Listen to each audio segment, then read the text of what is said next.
Health और fitness की आज की ये 3 इंपॉर्टेंट एडवाइस से आप अपनी लाइफ को और बेहतर कर पाएंगे। ये अगर फायदेमंद लगे तो इसे लाइक जरूर करना, ताकि ये वीडियो आप और मेरे जैसे औरों तक पहुंचे।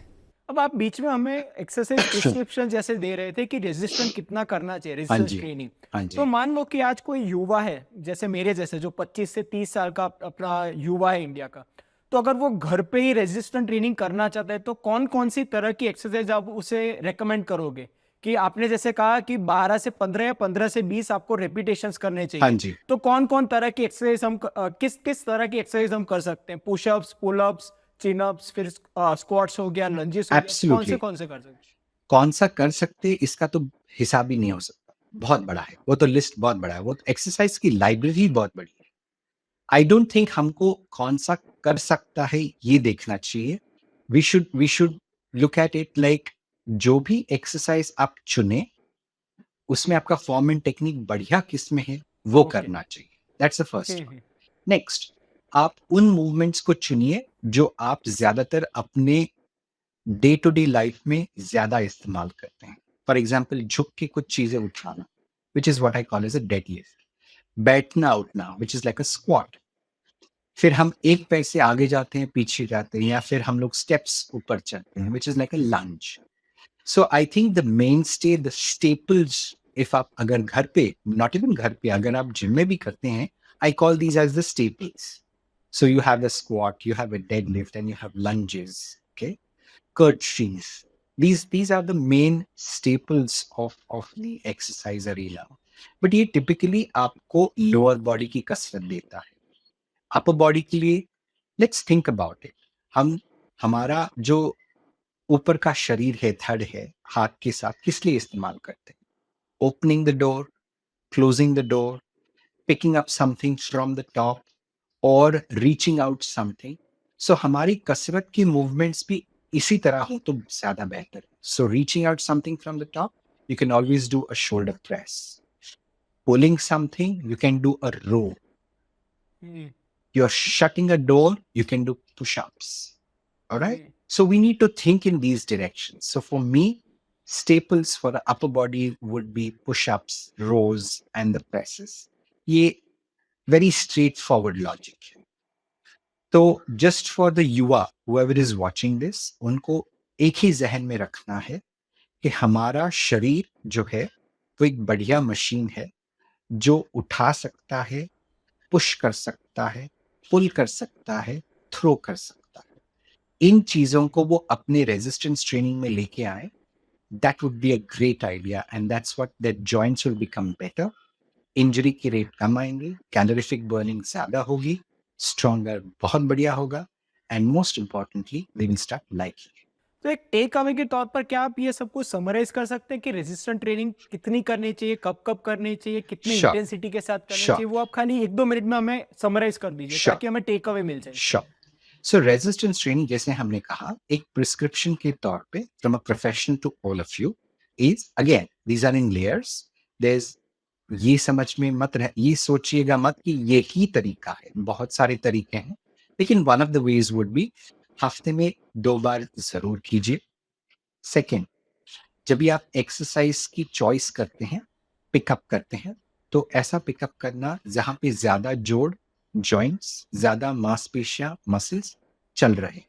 For example, squats, lunges, push-ups, and deadlifts, and pull-ups, and rows, जो ज्यादा मांसपेशियां इस्तेमाल करते हैं. ये जब भी एक्सरसाइज करते हैं, इतना ही करें ताकि उस एक्सरसाइज सेशन में ओवरलोड ना. 8 से 12 की एक्सरसाइज की सुविधा होनी चाहिए, उससे ज्यादा नहीं. हाँ, कसरत अच्छी है, लेकिन बहुत सारा कसरत अगर करोगे तो मानसिक संतुलन भी आपको बहुत चिड़चिड़ चिड़चिड़ चिड़चिड़ होगी. एक मेंटल स्ट्रेस होता है जिसको we call it over training, वो नहीं चाहिए. So basic fundamental 8 to 10 exercises are more than enough. हर एक एक्सरसाइज को 12 रेपिटेशन या 15-20 रेपिटेशन में करें. अब ये सबसे बड़ा मैजिकल एरिया है, या फिर पेचीदा एरिया है. कैसे समझें कि 15-20 रेपिटेशन जो हम कर रहे हैं वो सही लोड से है या नहीं है? So always remember the rule of thumb. Is आप एक सेट में अगर 15 रेपिटेशंस कर रहे हैं तो आखिर के 3 रेपिटेशंस जो हैं 15, 14, 13 ये बहुत मुश्किल होने चाहिए। बहुत मुश्किल का ये मतलब नहीं है कि आपकी जुबान बाहर आ जाए, आप लाइक आपके आंखें पॉप आउट हो जाए। That is not what I am trying to say. What I am trying to say is मुश्किल हो ताकि 16वां रेपिटेशन कंप्लीट ना कर सको। लेकिन जो 15th वाला जो कंप्लीट करते हैं मुश्किल है, लेकिन फिर भी फॉर्म हटाए बिना, टेक्निक को डिस्करेज किए बिना आप कंप्लीट करते हैं। सो फॉर्म एंड टेक्निक के साथ 15th रेपिटेशन कर सको लेकिन 16th वाला ना कर सके, that is a correct load. So frequency twice would be a good start.